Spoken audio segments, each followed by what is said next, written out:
Olá, pessoal. Semelhante à pandemia da Covid-19 que nós estamos hoje sofrendo, né, o impacto dessa doença, 100 anos atrás nós tivemos também uma outra grande pandemia, né, conhecida como a gripe espanhola, que aconteceu ali já no final da Primeira Guerra Mundial, 1918, 1919, se estende até inclusive a 1920. Né? Estima-se que nessa pandemia 500 milhões de pessoas tinham sido infectadas em todo o mundo e 50 milhões tenham falecido, inclusive até muito mais do que o número de mortos na Primeira Guerra Mundial, que chega aí a 6 milhões. Então o impacto dessa pandemia foi muito grande, inclusive ela é conhecida, né, como a mãe de todas as pandemias.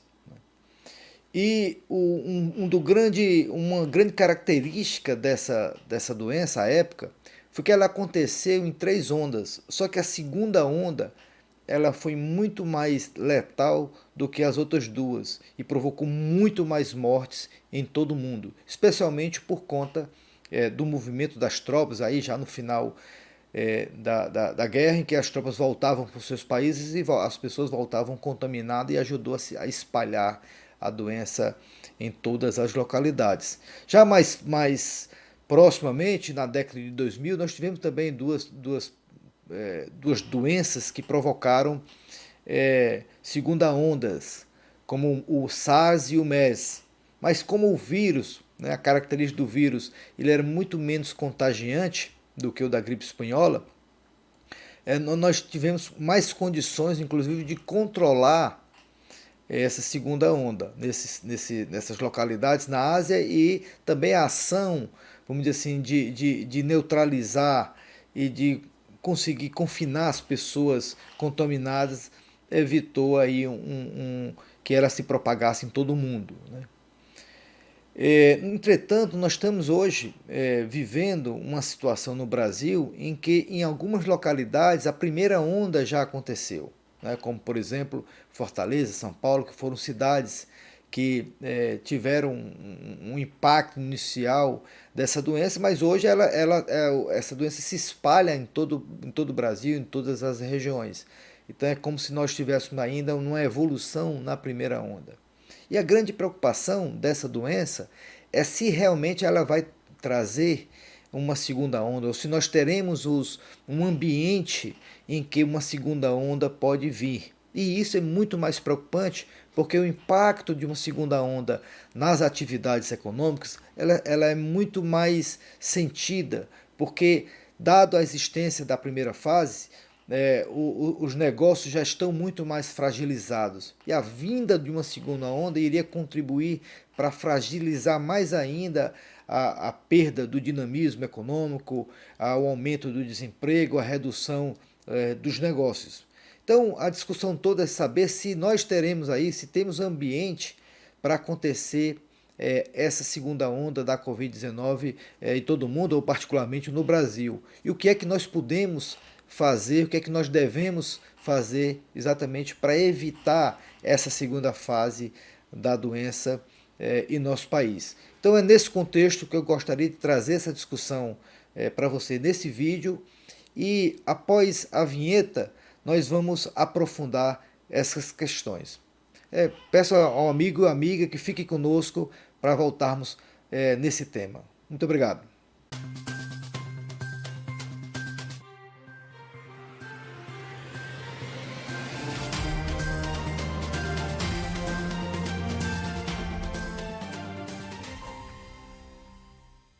Normalmente, quando se inicia uma pandemia, a primeira sensação de grande parte da população é de medo. Né? E isso gera uma natural reclusão das pessoas em suas casas. E, na sequência, os governos, né, acabam editando um conjunto de decretos, um conjunto de normas para disciplinar não só o movimento das pessoas nas cidades, como também disciplinar o funcionamento das atividades econômicas. E aí passam a funcionar só aquelas atividades essenciais. E esse isolamento acaba provocando durante algum tempo, né, uma redução dos dos indicadores de contágio, de número de pessoas infectadas ou número de pessoas mortas. Mas isso acontece pelo confinamento e pelo isolamento social que se produziu. E a consequência disso é que, naturalmente, as pessoas elas acabam voltando às atividades normais ou tentam voltar às suas atividades normais, cansado daquela rotina de isolamento em casa e de confinamento, e também procurando, logicamente, a voltar a trabalhar, a ter renda para as suas atividades. Então, esse período de volta dá a sensação das pessoas, especialmente quando acompanhado da liberação das atividades econômicas, dá a sensação das pessoas que nós realmente passamos, né, superamos a doença e podemos viver uma vida normal. Mas isso é até uma ideia equivocada, e isso acontece porque talvez as pessoas se cansem de ficar muito tempo em isolamento e quer aí alguma notícia boa, né, que possa produzir aí uma sensação de volta do normal.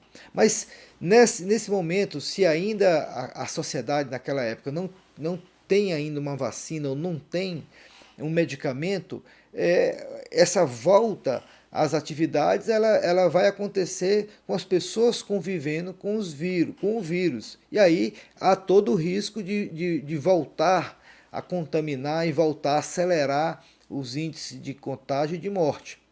Então, nesse momento, é muito importante que possamos, por exemplo, seguir os protocolos corretos ou seguir também as orientações das autoridades sanitárias.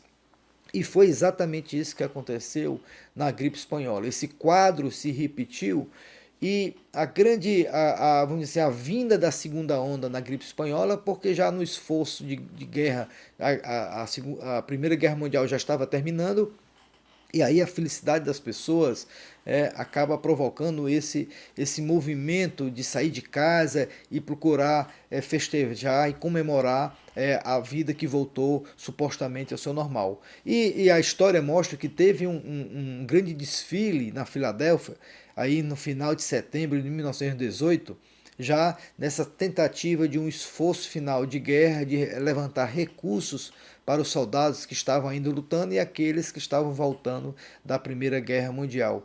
Então, a Filadélfia tem por volta de 1.700.000 pessoas à época, e 200.000 pessoas participaram dessas festividades, né? Comandado, inclusive, orientado pelo prefeito, que, descumprindo as normas das autoridades sanitárias, quis realizar esse evento. Enfim, a consequência disso é que nas 6 semanas seguintes, 50.000 pessoas foram contaminadas e mais de 12.000 pessoas morreram em espaço tão pouco de tempo, exatamente por conta da volta, né, da contaminação, porque se relaxou os cuidados nesse retorno. E isso espalhou-se por todos os Estados Unidos, essa segunda onda, matando muito mais pessoas, inclusive, como a primeira onda. E muito do acontecimento na Filadélfia também aconteceu, né, e foi realizado também em várias cidades da Europa. A questão é que exatamente isso que deixa a gente mais preocupado, se essa pandemia que nós estamos vivendo, né, da Covid-19, se pode haver uma segunda onda e como é que nós podemos evitar que aconteça. E essa questão é que nós precisamos discutir. Talvez o governo precise, sempre no retorno das atividades econômicas, alertar e proteger a população, especialmente no sentido de exigir que elas cumpram todos os protocolos que estabelecem o comportamento das pessoas, também os protocolos das atividades econômicas, até que se tenha uma vacina ou um remédio que possa curar as pessoas. Mas isso não é uma tarefa fácil. A questão é saber se realmente a Covid-19, se o mundo hoje ele possui características diferentes àquela época da gripe espanhola, se nós teremos muito mais possibilidade de ter uma segunda onda na Covid-19. Será então que a Covid-19 ela pode trazer uma segunda onda? Né? Então, essa é uma questão hoje que preocupa todos. Né? Se nós pudermos fazer um paralelo do que aconteceu com a gripe espanhola, talvez a gente consiga entender aí quais são as possibilidades de ocorrer a segunda onda já nessa pandemia. É evidente que hoje a população mundial é muito maior do que era 100 anos atrás. Nós temos aí por volta de 8 bilhões de pessoas, 4 vezes que nós tínhamos a população naquela época. Então, além disso, o processo de urbanização, de adensamento nas cidades, de aglomeração nas cidades, ela foi muito grande nos últimos 100 anos. E isso gera uma densidade populacional nas cidades muito maior. Então, o poder, né, de transmissão de vírus, ainda mais um vírus muito contagioso como esse, é muito maior, né, do que nós tínhamos.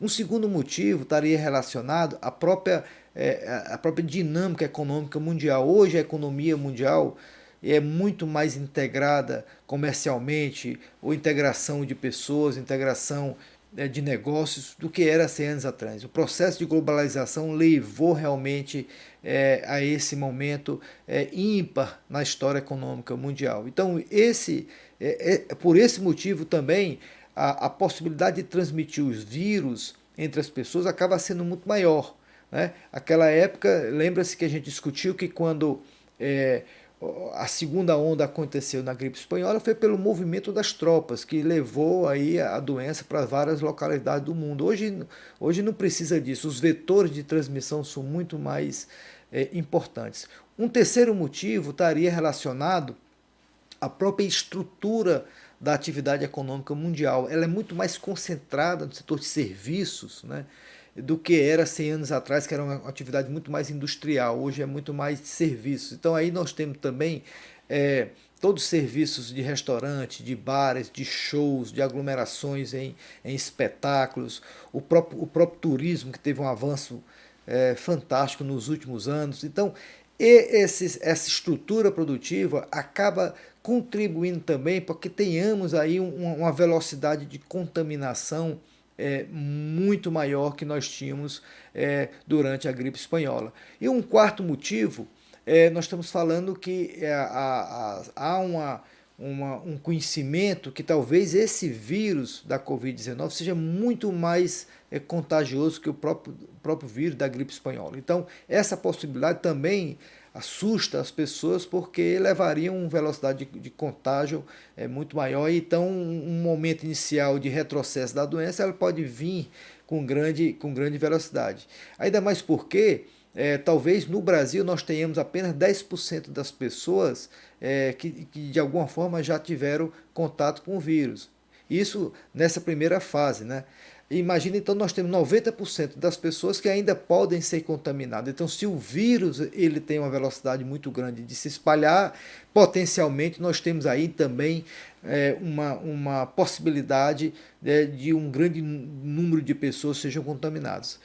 Numa outra direção, talvez nós podemos ter dois aliados importantes para evitar a segunda onda. O primeiro é a própria tecnologia. Hoje, a velocidade que se pode descobrir uma vacina, ela é muito maior do que anos atrás, ou mesmo medicamento. Mas não há ainda consenso de todos, especialmente os infectologistas, que nós teremos uma vacina tão rápida que possa evitar uma segunda onda.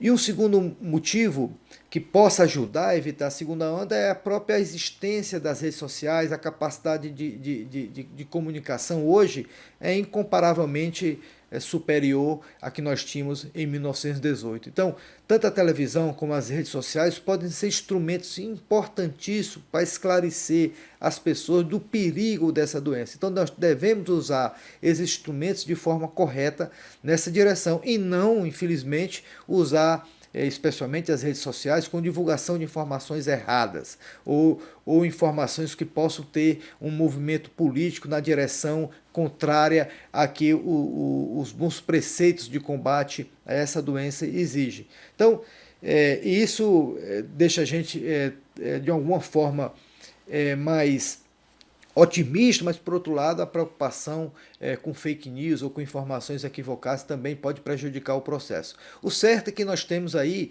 um desafio muito grande em evitar que a segunda onda possa acontecer, especialmente no Brasil ou mesmo no estado do Ceará, porque isso seria devastadora para a nossa economia, dada a fragilidade em que a economia já se encontra a partir do primeiro impacto da infecção que nós já tivemos no estado do Ceará, principalmente em Fortaleza, mas está se manifestando agora para o interior. Então são esses cuidados que nós precisamos ter. E a participação da população, o entendimento da população quanto à gravidade dessa doença é essencial para que tenhamos sucesso nesse combate. O governo está fazendo todos os seus esforços, os empresários também, na grande maioria, estão fazendo todos os seus